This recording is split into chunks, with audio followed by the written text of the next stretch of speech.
Om Shri Sai Ram. Humble pranams at the divine lotus feet of our beloved Bhagwan. Welcome to another episode on the divine message to Mahilas.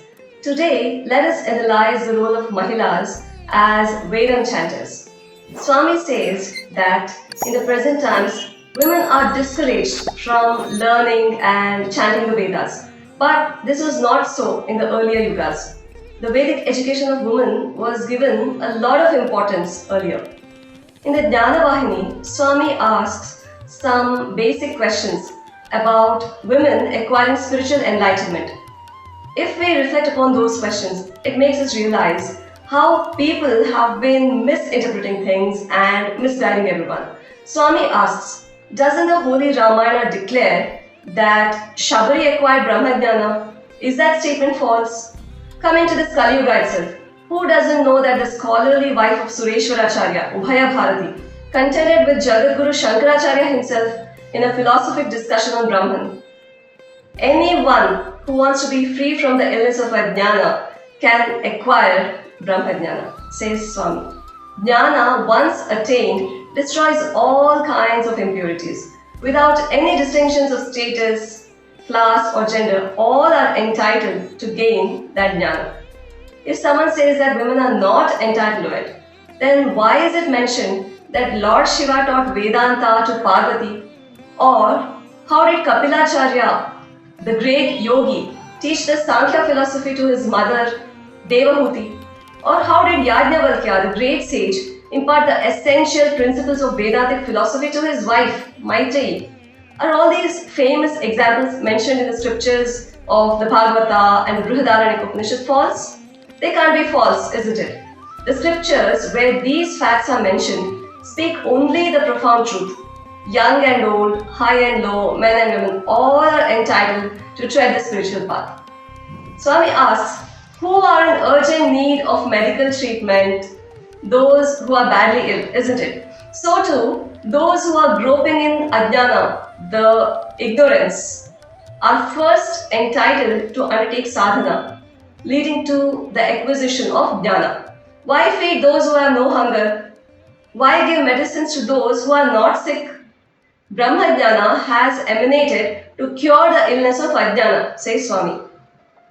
Swami in a discourse explains why Mahilas are more eligible than men to undertake spiritual sadhanas and chant the Vedas, the Gayatri Mantra and Omkar.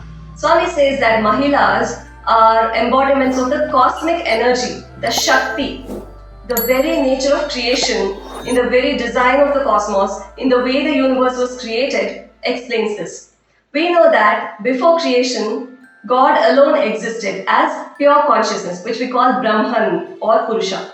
It is only when consciousness merged with his energy, which we call Shakti or Prakriti, that is when Purusha conjoined with Prakriti, it led to the first vibration, Omkar. Swami says that during the deep sleep state, our breath transforms from Soham to become Omkar. So who is not chanting Omkar in deep Sushupti state? No one, isn't it? So discouraging women from chanting Omkar is like telling them not to breathe, because Omkar is the very breath of every human being. Omkar is a primordial sound which the scientists call the Big Bang, and out of this the cosmos came into being. It was a flow of Shakti that produced Omkar and manifested into myriad galaxies, stars, and planets, especially the Earth, with all forms of life. It was Shakti that changed nothing into everything. It was Shakti that changed zero to infinity. It was Shakti that changed awareness to life. Swami has also been embodying the spirit of Shakti more and more. His first avatar, the Shirdi Sai avatar, was only Shiva. The Satya Sai avatar was Shiva Shakti Swarupa. Whereas the Prema Sai avatar is going to be only Shakti. No kind of change is ever possible without the presence of Shakti and without the flow of Shakti, says Swami. And Mahilas are called Prakriti Swarupini as they naturally embody Shakti. Prakriti is the one that is constantly undergoing a change. Consider the sheer amount of change that a woman has to naturally go through in her life, from physical changes to relationship changes. For example, when she gets married, suddenly the people who were strangers to her become her family members and she becomes responsible for their happiness, well-being, culture and traditions. A woman knows the pain of motherhood, but yet she not only bears it but also looks forward to it. God designed the female system in such a way that a microscopic cell becomes a fully developed human being, complete with its glorious divine potential right within her. Isn't this sheer physical, mental, emotional, intellectual, spiritual strength? Or in other words, isn't this the manifestation of Shakti? We have all heard of the dictum. Daiva Manusha Rupena, that is, God moves in the world in the form of human beings, in the forms of men and women. But Swami says that surely it is the life of women that is nobler than men, as she has to nurture a life within her for 9 months, give birth, teach and foster a child. Then how could a mother be considered inferior? All the great sages and saints, heroes and warriors were born to women who made them great. Woman is the goddess of nature. Gayatri, which enshrines the essence of the Vedas, is a goddess venerated as Veda Mata. It is obvious that feminine birth is estimable, adorable, and sublime. The Veda also adores the feminine principle in various ways. Vedic rituals and practices accord a high place to women.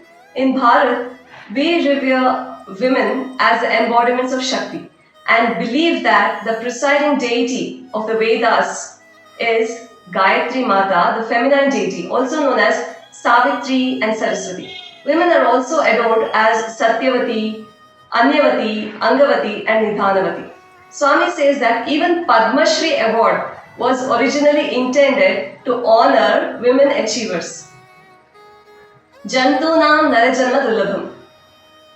That too, being born as an embodiment of the supreme cosmic energy, Shakti, is a result of meritorious deeds, the Punya Phala of lifetimes. With so much of Punya Phala, how can you call a woman unworthy of propitiating God, chanting mantras, doing sadhana and earning God's grace? In every yuga, women have proved that they have the courage, the vision and the intelligence needed to dive into the depths of spirituality. If we analyze any of our ancient history, the itihasas, we find that women have always been at the center of almost all milestones in them. The role of Mahilas in the spiritual wing. We are the Vedam chanters, the bhajan singers, the exponents of the holy scriptures. So Swami has always glorified women as repositories of truth and culture. According to Swami's ideals, we need to align our sadhana and fulfill this great expectation of the avatar while performing our numerous roles in the family and society. If we see the role of women in the family, we are multitaskers, playing multiple roles as mother, sister, daughter, daughter-in-law, mother-in-law, wife. So in all these roles, we nurture the family with love and compassion. A woman acts as a cushion who tolerates all the blows given to her without any complaints. India has a rich history of great women who have made significant contributions in various fields by practicing the values and have left a lasting impact on the country and the world. These women, by practicing values, became transformative agents in the society and have made great contributions to Indian history and continue to inspire generations of people with their courage and intelligence, perseverance, and love. So, Swami started Women's College at Anandpur, and the education here combines technical education along with Vedic knowledge, where girl students are imparted spiritual education as well as secular education. Swami, with the love of 1,000 mothers, how can he not shower his love and care on his girl children? Swami also started the Mahilas Bal Vikas to encourage women to chant Vedas, sing bhajans, and instill the essence of Indian culture to the blooming buds through Bal Vikas. Just because Swami has asked the Mahilas to chant Vedas doesn't mean that they can chant however they want.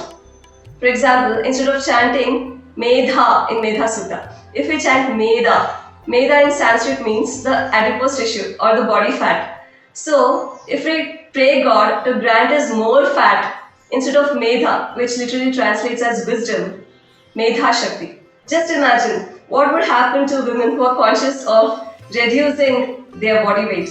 If they gain more fat by wrong intonations, what will happen? Just as we have 10 digits in a mobile number, what happens if we dial a wrong digit? The person to whom it was supposed to be addressed would be completely changed, isn't it? Same is the case with Veda mantras. If the Swarita, the Dirgha Swarita, Udatta, Anudata, all these vary, the meaning would also change entirely. There is a story of a rishi named Tvashta in the Taittiriya Samhita. He was the guardian of Somarasa, and his son Vishwarupa was the guardian of cows. Indra would steal the Somarasa and also the cows. So he had a fight with Tvashta's son, Vishwarupa. And finally, Indra defeated his son and slayed him. So Tvashta couldn't bear the loss of his son and he wanted to take revenge on Indra. So what he did was, he performed a yajna to beget a son who would destroy Indra. But he chanted the mantra with wrong swaras. Instead of chanting Indra Shatru Vardhasva, he chanted Indra Shatru Vardhasva. There is not much of a difference in the mantras, but owing to the difference in the swaras, there was a tremendous difference in the meaning. Because of this mispronunciation, the meaning changed as a son who would be destroyed by Indra, which finally happened so. So wrong intonation could be harmful for the body, it could lead to injuries or diseases, says Swami. So always after Veda chanting, we chant the Aparadha Kshamapana mantra. So let us all learn, share and grow in his love, who is verily the Veda Mata and the Veda Purusha. With these thoughts, let us conclude for now. In the next episode, let us analyze the role of Mahilas as Bal Vikas Gurus. So with gratitude, I offer these words at the divine lotus feet of our dear Swami. Thank you, Swami. Bless us all. Jai Sai Ram.